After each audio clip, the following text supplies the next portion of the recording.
حضرت انس رضی اللہ عنہ کہتے ہیں کہ رسول اللہ صلی اللہ علیہ وآلہ وسلم نے فرمایا، جس چیز میں بے حیائی آتی ہے اسے عیبدار کر دیتی ہے، اور جس چیز میں حیا آتی ہے اسے زینت بخشتی ہے۔ جامع ترمذی حدیث نمبر 1974۔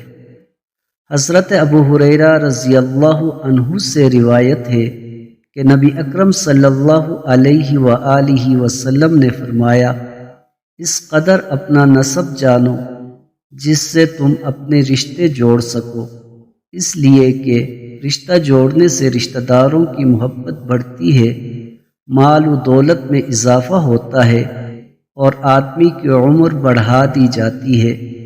جامع ترمذی حدیث نمبر 1979۔ حضرت علی رضی اللہ عنہ کہتے ہیں کہ نبی اکرم صلی اللہ علیہ وآلہ وسلم نے فرمایا، جنت میں ایسے بلاخانے ہیں جن کا بیرونی حصہ اندر سے اور اندرونی حصہ باہر سے نظر آئے گا۔ یہ سن کر ایک اعرابی نے کھڑے ہو کر عرض کیا، اللہ کے رسول، کس کے لیے ہیں؟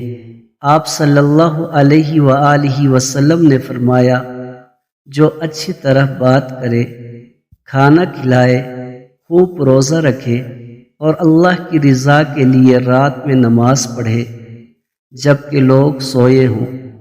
جامع ترمذی حدیث نمبر 1984۔